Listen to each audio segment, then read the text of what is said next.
সকলোকে আদৰণি জনাইছো দীপিকা কিচেন এণ্ড ব্লগছৰ আন এটি ৰেচিপি ভিডিঅ'লৈ। আজি আপোনালোকৰ বাবে লৈ আহিছো পনীৰৰ খুবেই সোৱাদ লগা ৰেচিপি এটা। আশা কৰোঁ আপোনালোকে ৰেচিপিটো চাই ভাল পাব আৰু যদি ভাল পায় তেন্তে ভিডিঅ'টোত লাইক কমেন্ট শ্বেয়াৰ আৰু চেনেলটো সাবস্ক্ৰাইব কৰি কাষতে থকা বেল আইকনটো প্ৰেছ কৰি অন কৰি ৰাখিব।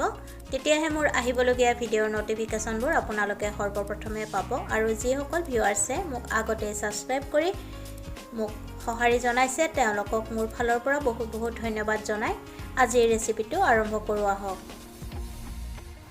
পনীৰৰ ৰেচিপিৰ বাবে পনীৰ ল'ব লাগিব 100 গ্ৰাম, পিৰালি পালেং, ধনিয়া, বিলাহী, কেঁচা জলকীয়া ল'ব লাগিব আৰু বাকি মছলাবোৰ ভিডিঅ'টো বনাওঁতে দেখুৱাই যাম। এতিয়া পেন এখন গৰম হ'বলৈ দিব আৰু গৰম হ'লে তাত সৰিয়হৰ তেলখিনি দি দিব আৰু তেলখিনি ভালকৈ গৰম হ'লে তাত ইলাচি, লং, দালচেনি আৰু পিৰালি পালেং শাক, ধনিয়া, কেঁচা জলকীয়া দুটা, আদা আৰু বিলাহীখিনি দি আটাইখিনি কোমল হোৱালৈকে ভাজি ল'ব লাগিব। আপোনালোকে বাৰু এনেকৈ পনীৰ বনাই খাইছেনে? যদি খোৱা নাই এবাৰ নিশ্চয় বনাই খাই চাব। এতিয়া গেছৰ জুই নুমুৱাই দিব আৰু আটাইখিনি এটা ধুনীয়া পেষ্ট বনাই ল'ব লাগিব।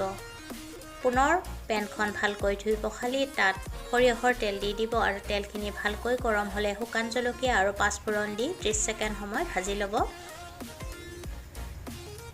এতিয়া বনাই লোৱা পেষ্টখিনি দি দিব লাগিব আৰু পেষ্টখিনি দিয়াৰ পিছত লৰাই 2 পৰা 3 মিনিট মান সময় ভাজিব লাগিব।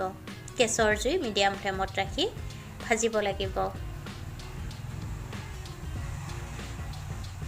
এতিয়া সোৱাদমতে নিমখ, হালধি গুড়ি, জিৰা গুড়ি, ধনিয়া গুড়ি, মিট মছলা আৰু কাশ্মীৰী ৰেড চিলি পাউডাৰ দি দিব আৰু তাৰ পিছতো লৰাই 2 পৰা 3 মিনিট মান সময় ভাজিব লাগিব।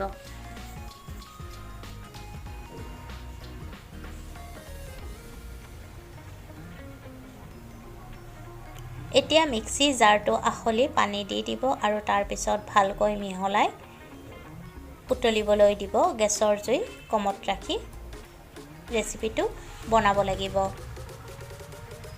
ভালকৈ উতল আহিলে কাটি ৰখা পনীৰখিনি দি দিব লাগিব আৰু পনীৰখিনি দিয়াৰ পিছতো 5 মিনিট মান সময় উতলাব লাগিব।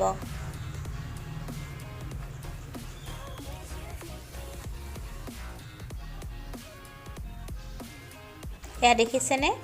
দেখিবলৈ ইমান ধুনীয়া হৈছে। আপোনালোকে এই ৰেচিপিটো ভাত, ৰুটি, পৰঠা আদিৰ লগত বনাই পৰিৱেশন কৰিব পাৰিব।